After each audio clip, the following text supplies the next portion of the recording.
Welcome to Free Thoughts from Libertarianism.org and the Cato Institute. I'm Aaron Ross Powell, editor of Libertarianism.org and a research fellow here at the Cato Institute. And I'm Trevor Burrus, a research fellow at the Cato Institute Center for Constitutional Studies. Our guest today is Terence Kealey, Vice-Chancellor Emeritus at the University of Buckingham and author of, among other works, The Economic Laws of Scientific Research. You make a distinction between Francis Bacon's view of science and Adam Smith's. Can you tell us a bit about that? That's a nice question because I set the whole book up really as a debate between the two, and they completely disagree with each other. Francis Bacon, who, by the way, was in many respects a very deep and great thinker. He was, for example, the person who invented the concept of progress. And as I was saying yesterday, it's astonishing that the idea of progress is only 400 years old. So he had some very deep thoughts and very good thoughts. But on the subject of economics as science, he, I think, got it absolutely wrong. He suggested that the Spanish had become the world's richest power, as they were 400 years ago, because Henry the Navigator had set up in Sagres in western Portugal essentially a research institute based on pure science, developing improved methods of navigation. And he suggested that technology is the source of power and wealth, which we all agree with to this day. But he said the source of technology came from the government funding of pure as well as of applied science. The trouble with that idea is that it's based on a myth. Henry the Navigator never did that. He simply put out the story that he'd done all this research and development because he was trying to bolster his image in Europe. In fact, he was just a pragmatic soldier and sailor. So did he name himself the Navigator? Was that part of his self-promotion? Well, it's a nice question because he certainly was full of self-promotion. No, I think that came later, actually. That came later. He himself never set on board a ship, funnily enough. Really? It was all done on land.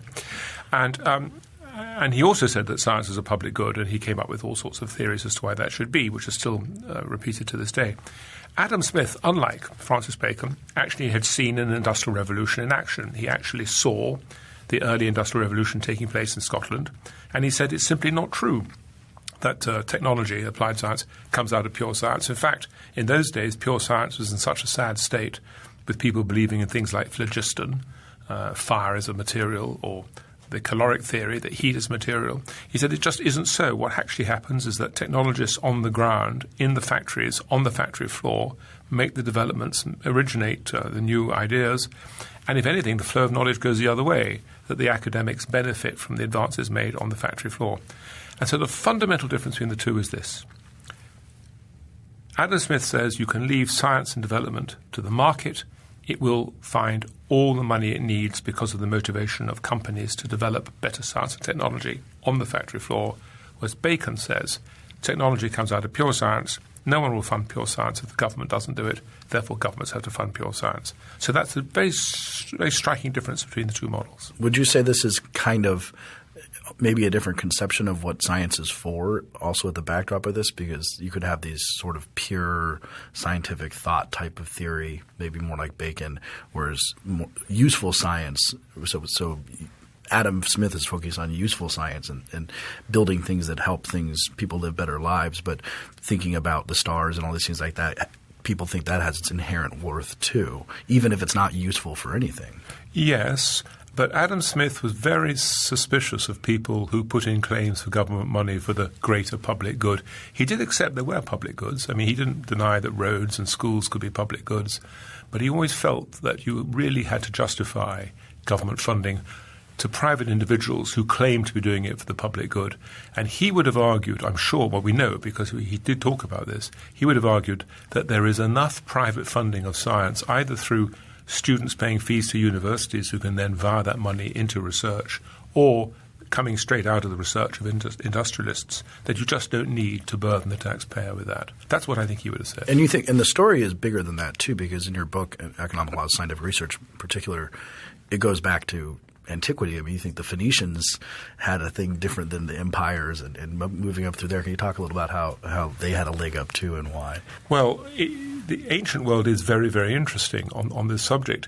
The thing that he was particularly keen on, Francis Bacon, was the extraordinary explosion of science under the Hellenic Greek period, i.e. after the classical Greek period had come to an end, you then had the Hellenic Greek period, often based on what was going on in Egypt. And he describes that the Ptolemies, in particular, invested a fortune in science and research, and they paid for the museum, and they paid for the library, and they sponsored a whole host of fantastic science. There's no question. They did fantastic science along the lines that you suggested, and some of the people that they funded worked out the diameter of the Earth to within extraordinary degrees of accuracy, and Archimedes and all these people. But the point that Smith would make about all that is that it didn't end up with any economic development whatsoever. And in fact, all that science simply impoverished the peasants of Egypt, who were being burdened with the taxation to pay for that science, but none of it translated into technological or economic growth. And so the ancient world actually shows a very good example of how the funding of pure science, in the absence of a market, because there was no real market in those days, is simply a waste of people's money. Isn't a lot of, especially pure science, a really long game, in the sense that we put all of this effort in, we make these discoveries, but it may take 100, 200, 300, 400 years before those discoveries snowball with others we've made along the way and then radically improve the lives of people. And so I could see an argument that it's like, sure, the peasants at the time did not benefit, but on the whole, the world is far better off today or at some point since this research was done because the research was done. And if we had been focusing only on what would have, what we know would better our peasants today, then we never would have seen the enormous progress.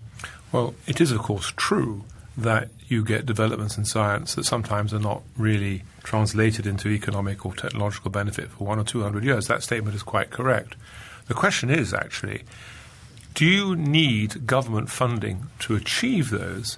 Or if you lived in a world where there was no government funding, would, in fact, as we now call them, philanthropists and institutions fund those separately and independently? And the Adam Smith argument was that they would have. He himself, for example, got a studentship to do his work at Balliol College, Oxford, because a philanthropist had endowed a studentship that he was able to capture. And in his day, there was a significant, rather like American universities today, there was a significant philanthropic world around Oxford and Cambridge and the universities of Glasgow and Edinburgh. And coupled with the fact that these institutions could charge really quite significant fees of their students, he argued, I'm not saying he would have argued, he did argue that there was no need, even for those long-term developments that you described, to be funded by the government because, in fact, there were a sufficient number of private individuals around who would have funded them. And we see the revolution, too, that Adam Smith is the Industrial Revolution, the beginning of it, and an agricultural revolution before that. All these seem to create technology that was more useful, very slowly, more useful for people in creating innovations, especially in the Industrial Revolution. Yes, one of the really interesting stories is why did the Industrial Revolution take place in Britain then? I actually think it's the other way around. I think the question is, why didn't the Industrial Revolution take place much, much earlier? If you look back through history, you see constantly really exciting periods of time when, for example, Italy, Renaissance Italy, was a ferment of fantastic commercial development. They invented double-entry bookkeeping. They invented all sorts. They invented the check. They invented all sorts of technologies for commerce. And just as Italy was about to take off, unfortunately, it got invaded by the French and the Spanish and the Austrians. And so the history of the world really China is another very good example. China had some fantastic technology. They invented printing, or they invented gunpowder and long before we did in the West. But unfortunately, time and time again, they get these emperors who just crush everything. So I think the question is the other way around. The Industrial Revolution happened in Britain because we'd had the Glorious Revolution of 1688, and frankly, there was no one around to stop it from developing. We did have coal, we did have steel, that was all terribly helpful. But I think England, after 1688, would have developed something glorious anyway. And what Adam Smith would have said is the market generates both the need and the incentive. If we three sitting around this table were competing in a market, we would each of us have a strong incentive to do research and development to beat the other two. And because research and development is always unpredictable, who knows what discoveries you ultimately end up making. You don't need government to incentivize the three of us to try to defeat each other in the market. What about something like a good, right around the time we're talking about now, a good counterexample possibly is the Longitude Prize. this seems like something in the story we tell, that this was solving a very difficult problem that was very important and using public money but with competition behind it. Could government do something like that, or did it do it successfully with the Longitude Prize? Now, that is a very good question, and I think you've slightly got me on slightly the back foot. But let me just make a few points about this before I concede defeat. First of all, the government actually only put the money afterwards. So Harrison had to develop his clock in the anticipation. And the government also cheated and didn't actually pay up for about 20 years. They didn't give Harrison his due. I remember that, yeah. But I think, although what you say is quite true, that's not really government funding research. It's more government acting on behalf of society to identify a need. It's more a corporate state. Because let's have a counterfactual. If the government hadn't done that, would there still have been a need for better determination of longitude? And would someone like Harrison eventually have developed a better clock? The answer is obviously yes. So I think what the government was doing was actually anticipating the market signals. Though it is a good question, and one cannot pretend that all government money is always wasted. Oh, absolutely, yes. Even a broken clock is right sometimes. So twice a day, I guess. Yeah. So the question I guess we can get to is to frame the rest of the conversation, is science a public good then? Oh, no. What is the argument that it is, and what's wrong with that? Yeah, that is a very interesting argument, and it's one I've dedicated too many years of my life to, but I'm now very clear that it's absolutely not a public good. The public good story is very, very simple. Imagine the three of us are competing in the marketplace, and I go out there and do lots of research and development, which is very, very expensive, and I develop a better product. You two can copy my product more cheaply than it costs me to make it.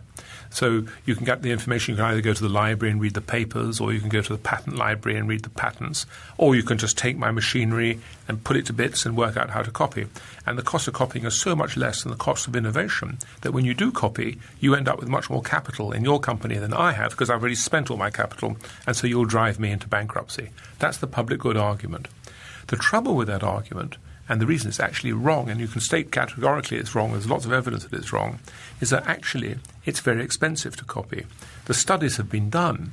The costs, the direct costs of copying technology ready to take to the marketplace are about 65% of the cost of innovation, averaged out across a number of industries and a large number of companies. But that's only the direct costs. The indirect costs bring it up to 100%, because to copy you need to have skilled scientists, skilled researchers, skilled technologists who actually understand what it is they're trying to copy. You, if I were to take you and put you in the middle of Unilever and say, copy that product, you wouldn't be able to do it. You need to be a chemist to be able to do that. And to be a chemist able to copy, you've actually got to be of sufficient quality that you're actually generating your own science. And if you're not generating science of the equivalent quality in the same sort of field, you simply are not qualified to copy. That's just the pragmatic reality of it. And we know that sometimes companies like DuPont, for example, a very interesting example, try to stop their scientists from publishing for sort of decades at a time, and the scientists cease to become productive, and the company's fortunes collapse because they weren't able to import the science and technology from other people because no one in the company was prepared to do it. So if you want to copy, you've got to be an active scientist yourself. So you've got to contribute to the pool of knowledge. That's the payment to the pool of knowledge. And it's absolutely not a public good. It's a good that's really only available to other people who contribute. So just earlier this year, Martin Ricketts and I, he's a professor at Buckingham, published a paper entitled, in Research Policy, which is the top journal in this field, entitled Modelling Science as a Contribution Good. And we model that against science as a public good. And the empirical data fits the fact that science isn't a public good. There's no evidence that government funding of science has actually ever stimulated economic growth. And so we have to discard the public good model. But the public good model is simply based on the misconception. You can't just copy other people's science. Only active scientists who contribute can copy other people's science. Let me ask a question about those costs of copying versus costs of innovation, because it seems like one big difference. So you both in both cases you need skilled people putting a lot of time in and participating, but a big difference between innovation and copying is with copying there's something at the end of the process, whereas with innovation there's going to be a lot of blind alleys and dead ends, and so you may get something, but you may have had all sorts of starts that went nowhere, but the copier says there it is, I can see it, I just have to figure out how to do it. So do those costs of kind of, I guess, failed innovation or innovation that didn't happen because it petered out, factored into the cost of copying? On the direct cost of copying, no. On the indirect, I think they are, because there's another consequence of the fact that research is unpredictable. Sometimes you produce very good things that you never thought you were going to produce in the first place. A classic example is Nokia. It started off as a forestry company, ended up making mobile phones, or cell phones as you call them here, because that was the way their technology ended up. So everyone is engaged in R&D for a number of different purposes, one of which is to try to create innovations of their own, another of which is to copy. And each of them, there has a spectrum of activities. So all the competitors are all engaging in their own false starts, because if they're not engaging in their own primary research, ultimately they're not going to be able to copy anyway. So the costs of the false starts are actually shared between everyone in the industry. It's just the cost of doing business. So you're absolutely right. Some of those calculations, the direct costs are not taken into account, but the indirect costs. So the direct costs of copying are 65%, but the false starts come within the indirect costs, within the 35% that I talked about, the tacit knowledge and all the other material you have to invest into before you start the business of copying. Does this apply, though, to things – I feel like everyone would be thinking about things like the super colliders and these sort of things that could only come through public funding, or maybe the answer is if they come from public funding, maybe they shouldn't even be built. Maybe they're just too expensive and not worth it. And then people would say, well, what is about your fascination with the universe? Don't you just want to know about smashing atoms together? Well, let's take that point, because what's often forgotten is how huge science was funded in this country. In the United States of America, there was no public funding of science of any significant value whatsoever before 1940. And yet you had the 100-inch and the 200-inch Palomar telescopes. You had Mooney Goddard getting his rockets up to 7,000 feet and developing all the technology that NASA, and I regret to say the Nazis, ultimately used. All this funded by the Carnegie Foundation in that case, and the Rockefeller Foundation. And what's interesting is that before 1940, there's an enormous outpouring of philanthropic support for science in this country. So, for example, when the Manhattan Project started, and the scientists out on the West Coast needed a cyclotron, they actually got a cyclotron funded by one of the East Coast philanthropic foundations, because the government at the time didn't understand the need for a cyclotron, because the government at the time didn't understand the need for an atom bomb. So the early part of atom bomb technology, although it was a government program, was actually being funded by philanthropists who understood better than the government what was needed. So the answer to the point is, ultimately, that if there really is a human desire for knowledge that you described, you either leave it to people like Bill Gates, who made their fortunes of investment foundations, or you say to people, well, you've got the American Heart Foundation, you've got the American Diabetes Association. What's to stop individuals coming together? Let me give you an example of SETI, the Search for Extraterrestrial Intelligence. The SETI has a budget of $7 million a year. There's not a trivial amount of money given to them by multimillionaires who really believe that we should be looking for little green men out there. So I just don't see any evidence of philanthropic failure. So you say that we could just come together, form organizations that would then fund it, the American Heart Association and SETI and whatnot. But isn't that, as our friends on the left would say, precisely what government is? Government is us coming together and deciding we want to, in this case, fund science. Yeah, but the difference is that the government can send policemen to my house at 3 o'clock in the morning and arrest me if I haven't made my contributions to science. And lots of people don't want to contribute to science. There are lots of Christians, for example, fundamentalist Christians, who think science is very threatening to their faith, who don't believe in evolution, who don't. So I think that the trouble with the government is that it has coercion. I mean, I'm in the middle of the Cato here. You know this. And the question is, should people be coerced into supporting this sort of thing? And I think the answer is no. What about you make the argument that government is, however imperfectly, answerable to the people. We elect people, we vote on issues. So government therefore represents the will of the people, and the funding it might in some aggregate represents the will of the people. But if we kick it over entirely to rich people or foundations, then science, what gets funded and the kind of scientific progress we might make is now subject just to the whims of plutocrats. Now that is a very good argument, and I half agree with it. I do only half, but I do half agree with it. I think there is a role for a democratically funded science. And I think it's simply summed up in one word: cigarettes. I mean, would we have discovered what we know about cigarettes and the damage they do without government funding of science? Well, actually, we probably would have, funnily enough, because Richard Dole, he did work for the Medical Research Council in England, so he was funded under the government program.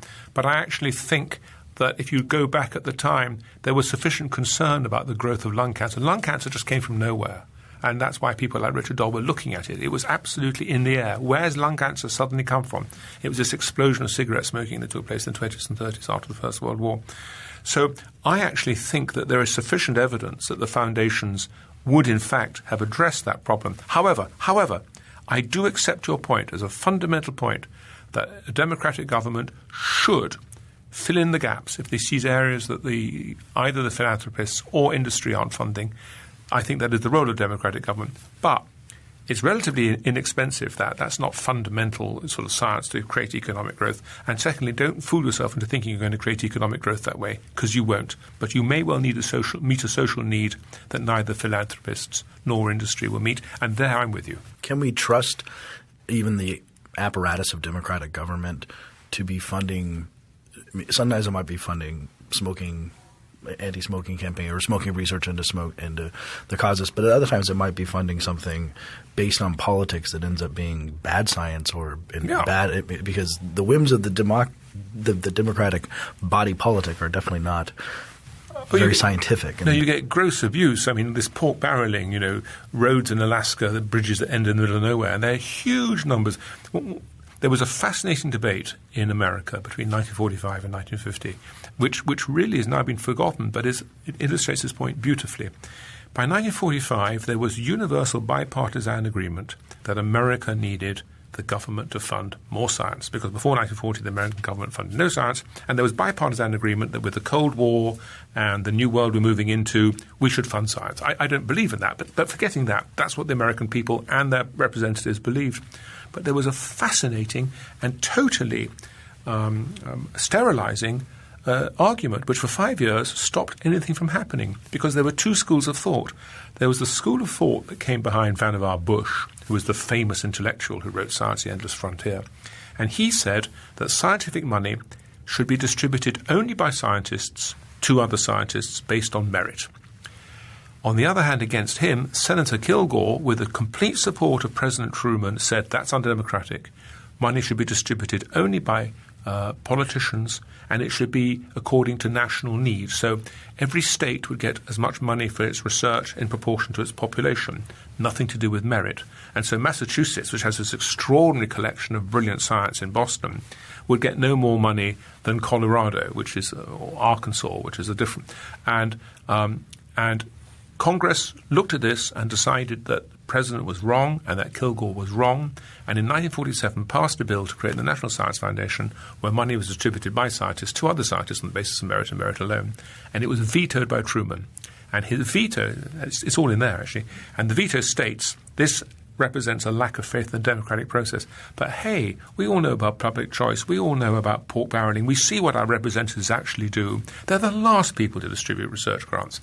And so in 1950, when the crisis developed because of the Korean War and other crises coming out of the Soviet Union, the executive surrendered to the legislature, and we ended up with the system we have now. And to be fair to the system we have now, if you can keep democratically elected politicians out of it and just leave it to elite scientists funding other elite scientists, I don't think it does as well as the market does, but it certainly isn't a disaster. And the quality of American science these days is, of course, of international excellence. Is it possible that in certain situations, maybe I'm thinking, for example, dietary research in the U.S. Department of Agriculture and suggesting different things for dietary purposes, but being influenced by, say, the meat lobby in terms of what they're going to recommend. Are they going to recommend no trans fat? Are they going to recommend less red meat? But then the meat lobby comes in and puts some pressure on this in terms of science and where the funding is going, and then starts to skew the dietary science. And if you think about the history of what the American government has recommended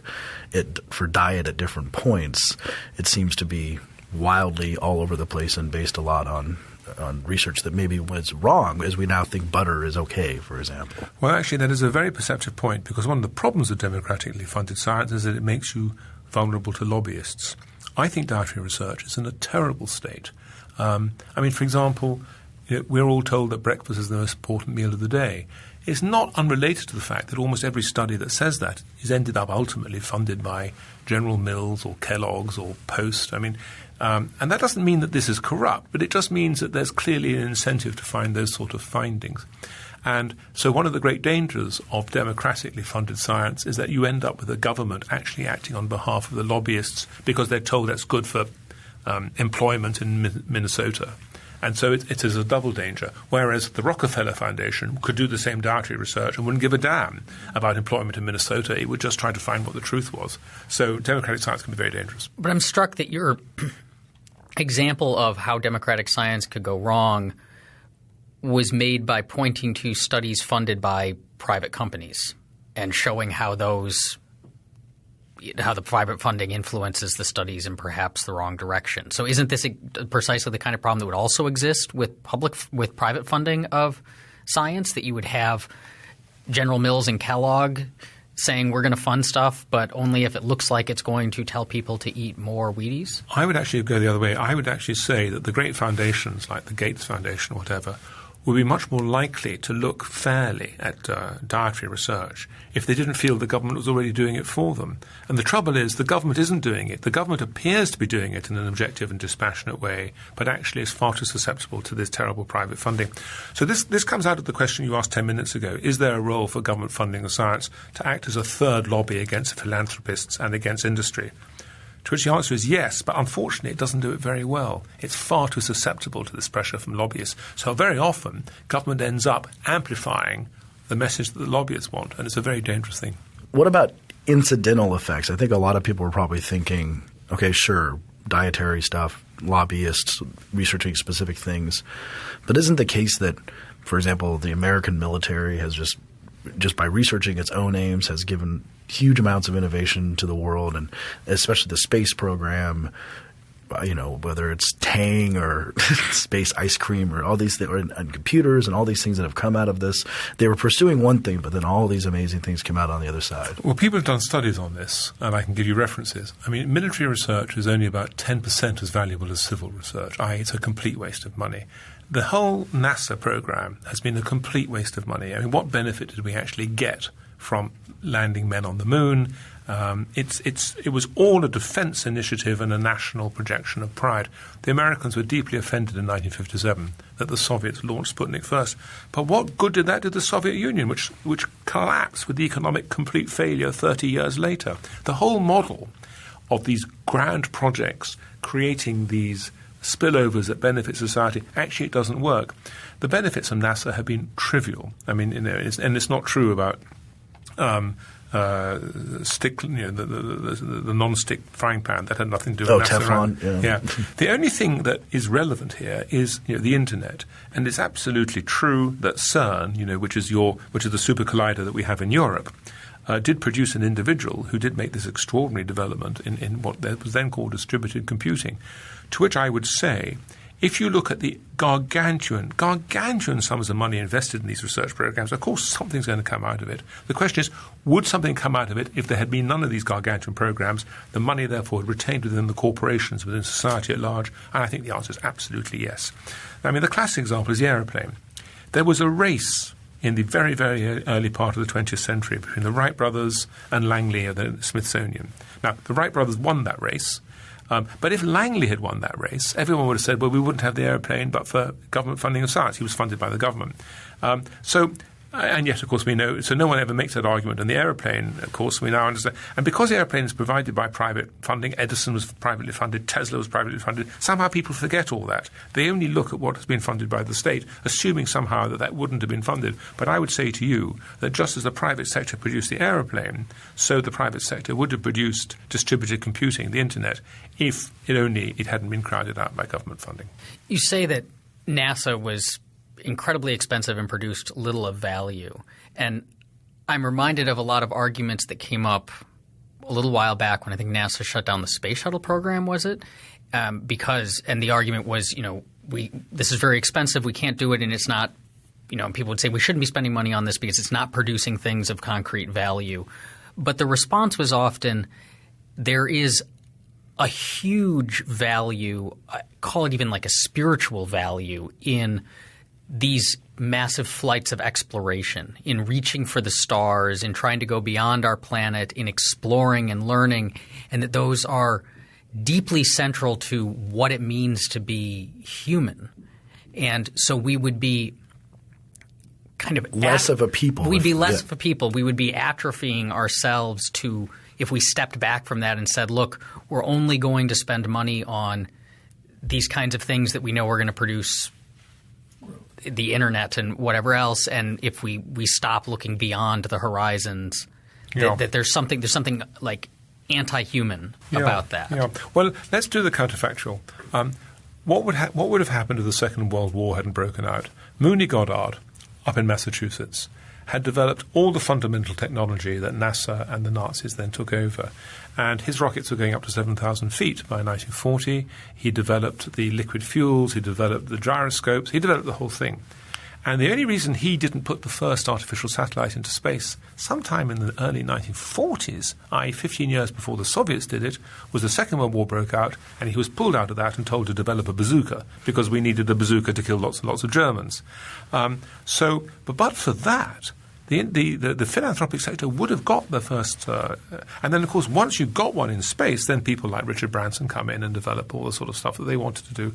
So what I think I'm saying here is if you look at things like the Palomar 200-inch telescopes and the fantastic investment in space that was felt by the philanthropists that you have described so beautifully, I think those things would actually have been met by a sector.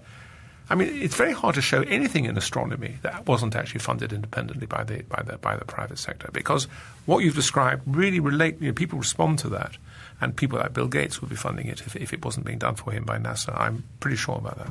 Now, in terms of whether or not this actually public funding of science, this public good of science, contributing to economic growth, contributing to better standards of living, there's some pretty good data on this that is pretty much shows that it doesn't. Correct? The OECD studies have shown it's quite good. Talk a little bit how that data, what it shows and how clear it shows it. It's really important because it shows it beautifully. The OECD did a study called Sources of Growth in OECD Countries 2003. That's what it's called, and it was published in 2003, and it's on the web.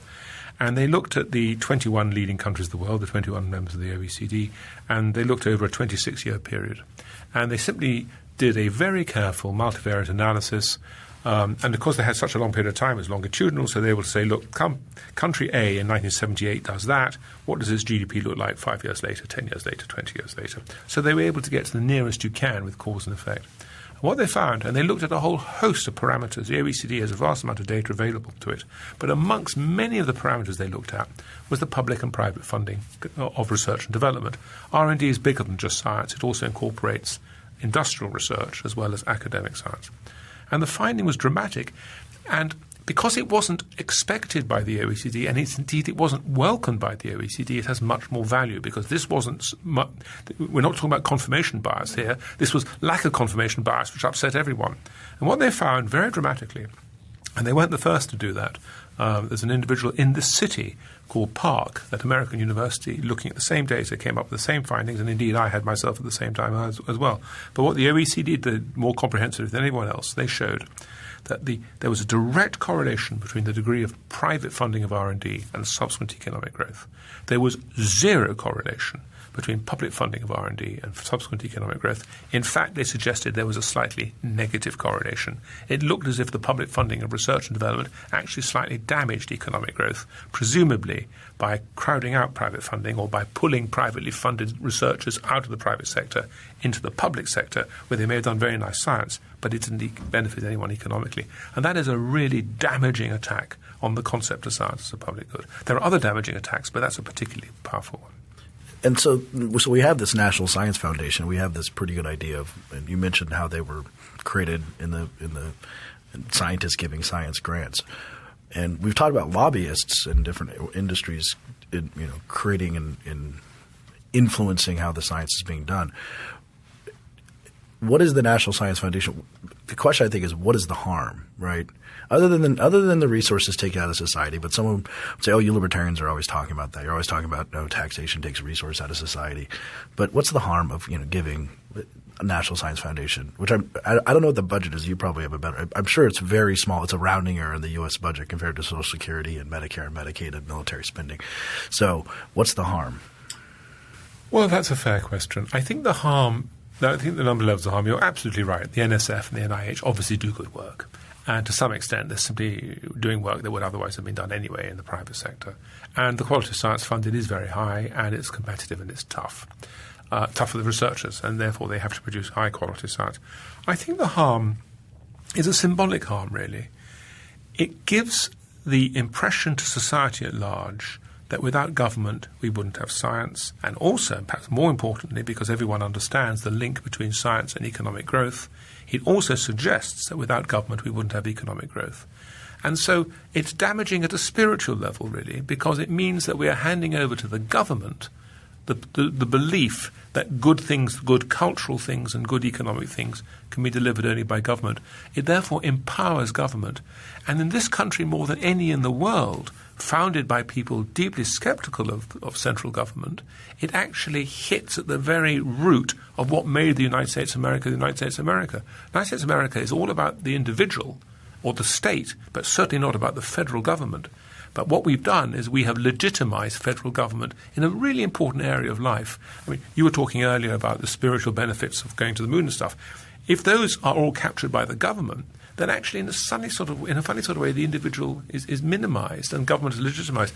Let me, for example, give you an example of the cloning of the human genome, the sequencing of the human genome. That was a largely private sector activity. In Britain, it was largely funded by the Wellcome Trust, which is a huge charity. In this country, it was funded as much by Celera, which was this company created by Craig Venter, as it was actually by NSF and NIH. But who declared the triumph in 2000? It was Tony Blair and Bill Clinton standing together on the podium, which is connected simultaneously on different podiums, but it came out to the world as one image, celebrating this as if it was a government-funded program, ultimately legitimizing Bill Clinton and Tony Blair. Well, you know, I don't want to legitimize Bill Clinton and Tony Blair more than they deserve, and they didn't deserve that. I'm curious about different avenues of research and how they might play with public versus private funding. So are there areas, if we have a lot of public funding right now, that we're not getting as much research in as we might if things were more privately funded, that there might be benefits for us from us pursuing those paths? And then the flip side, are there if we got rid of public, or if we got rid of most of public funding, are there areas of science that we would expect to see dry up as a result? Well, I think with public funding you do get significant misappropriation of funds. I mean, if you think the purpose of science is to benefit society, there's no question that the marketplace ultimately tells us what society needs better than do inward-looking groups of scientists. What inward-looking groups of scientists do is they take public money and they work out the most interesting science that's available to them, and then they go into that. And of course, you know, as we've agreed, it's high quality and it's not without its value. But it's not what the private sector would have been funding. I mean, for example, NIH has received I don't know how many trillions of dollars over the last 50 years, and yet we actually are in a situation where the drug companies are producing fewer and fewer new drugs. So something has gone wrong with that funding into NIH, because where are the new drugs? They're certainly not coming out of NIH. And so I think that what has happened is that science is being driven by the priorities of scientists who have been allowed to work unchecked, really, by the needs of society. And I would like to see, or I believe that if the NIH didn't exist, we would certainly have more R&D taking place within more drug companies.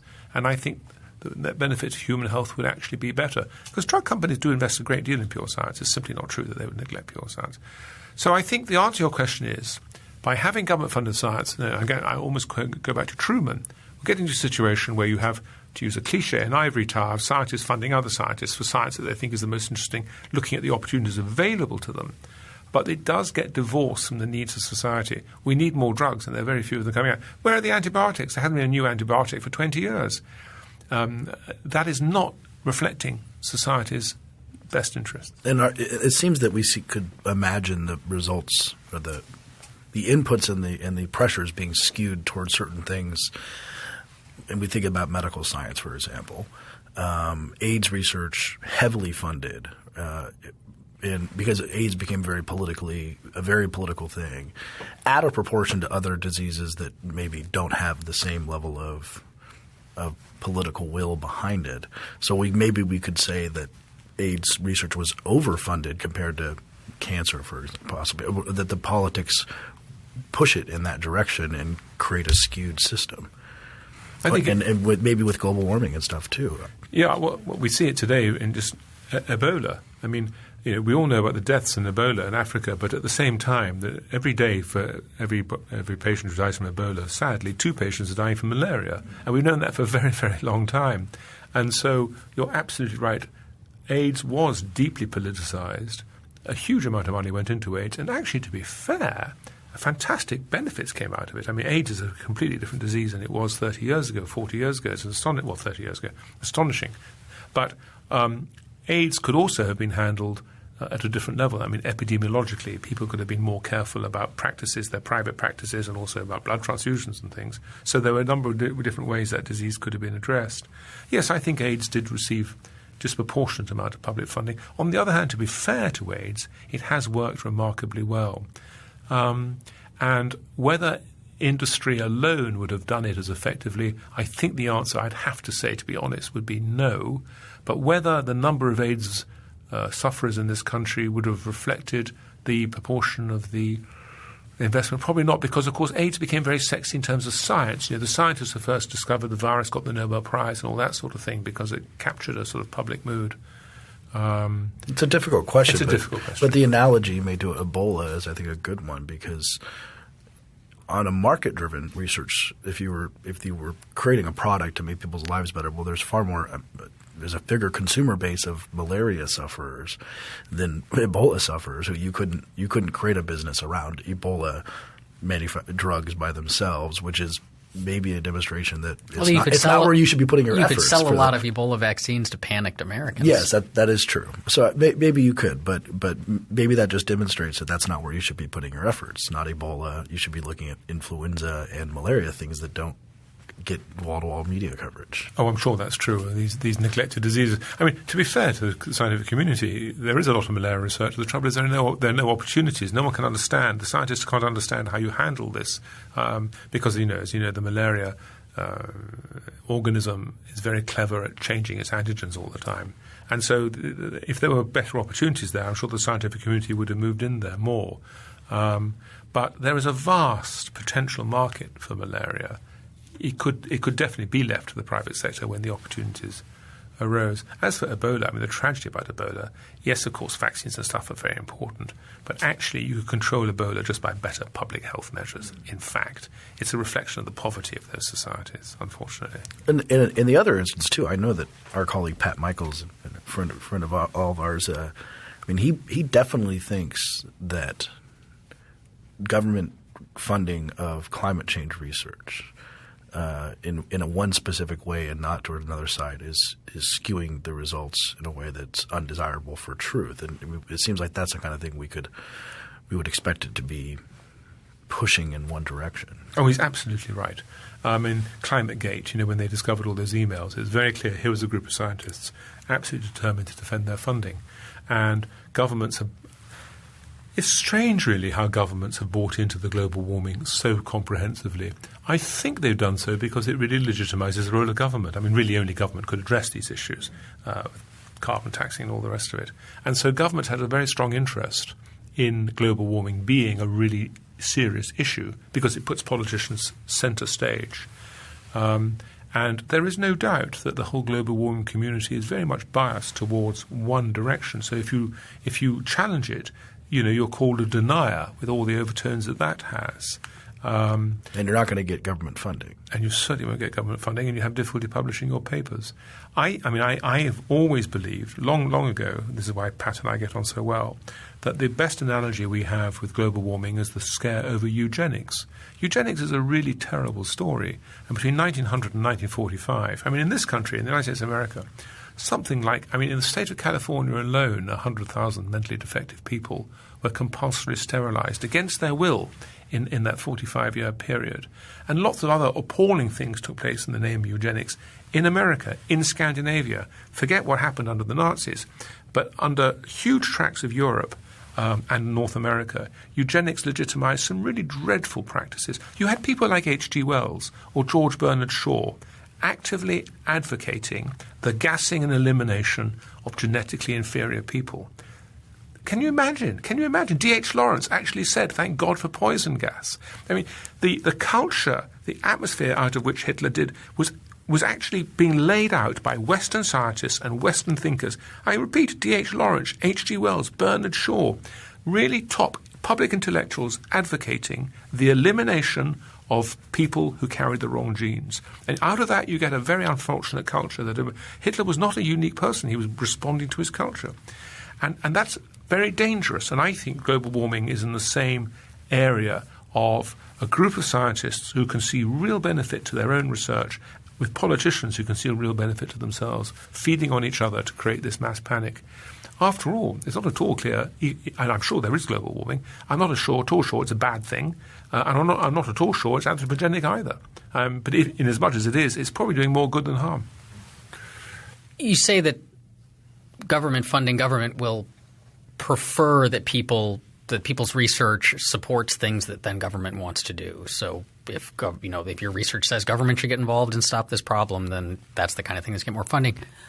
I'm curious how that plays in with one of the biases we hear about in scientific research more broadly, which is the bias towards positive results. That we know that if you do a study and find a positive correlation, that's much more – yeah, cancer from coffee or something like that. Right. So cancer – you find that coffee causes cancer, that's much more likely to get published than you find that coffee does not cause cancer. Which is just as important as the positive results. And this happens – I mean this happens across science, but would public or private funding make that problem better or worse? Well, it's a problem that comes out of competitive grant awards because grant-giving bodies are simply – I mean, I think this is as much an internal scientific problem as one caused by government funding. The question is, if you apply for funds in a competitive way, who's going to get those funds? And the scientist who makes a positive discovery somehow captures the imagination of his fellow scientists or her fellow scientists or the grant-giving bodies. So I think that is, frankly, a consequence of competitive funding of science. And it might just be the cost of doing science. I'm not quite sure how you address it, except that you, as a community, as a scientific community, can recognize that this is a tremendous skewing and that negative results should be published just as fully. Now, to be fair, there's a huge move to register surveys like this in advance and make sure they're always being published. It comes out of the corruptions of I regret to say, of the pharmaceutical industry. The pharmaceutical industry has done some bad things. I mean, who hasn't? We all do bad things. And the pharmaceutical industry has certainly done bad things. So, for example, one of the tricks the pharmaceutical industry got up to, let's say you've got a drug A, which is probably not very good for a disease B, actually probably slightly damages it. But if you commission 10 different surveys, then about 7 of those surveys will show it's done you harm. A couple of surveys will show nothing, but one might show benefit because that's just the nature of statistical error. That's the one you publish. And so in response to that, there's a huge move now that all these processes, all these surveys should be registered in advance and there's an obligation on you to publish the findings, whatever they are. And perhaps that should go across the board so the scientific community can address its own problems and say everything should be published, including negative findings. But of course, it's accentuated and aggravated not so much by government funding of competitive grants, but by the sheer process of having competitive grants. So I guess as a final question, we can just look at this and say, what does the world look like without public funding of science, and why is it a better place? There are two answers to that. The first one is the world without the government funding of science empowers the individual more. It means that individuals, but also individual corporations, individual universities, do not feel in any sense that they are inferior to the state. We don't have a situation where the state is legitimized because only it can fund science. And for me, that's a major cultural thing. I do not want to legitimize the state because it's an organization that uses coercion beyond that which it absolutely needs to do. That's why I'm a libertarian. So anything that legitimizes the state, if it's not necessary, I'm opposed to. And since the state does not have to fund science, I would prefer a world in which the state funded no science, and that was an area of legitimization that was lost to the state. What would science look like? Well, the universities wouldn't do so much research. There's no question about that. The universities now do much more research than they otherwise would have done. They would therefore focus much more on teaching. They would still do research, and they would still have PhD students to train people up to become the scientists of the future. But they wouldn't be turning themselves. Places like Harvard, Yale, and Princeton are practically research institutions with a few undergraduates attached. And you could argue that that's real distortion of what the mission of those institutions should be. So there'd be much less research taking place in universities, but there would still be sufficient, because we know that from pre-1940, to train all the scientists that society needs. There'd be much more science taking place in industry, in companies, but there would also be more philanthropic science. There'd be more Gates Foundations around. And I would argue that that would be a healthier mix of research, because one of the things you've really got to avoid, and what we have, and unfortunately to some extent in this country, but also in Europe, is NIH and NSF have too much power, too much monopolistic power, imposing too much one particular vision on the world.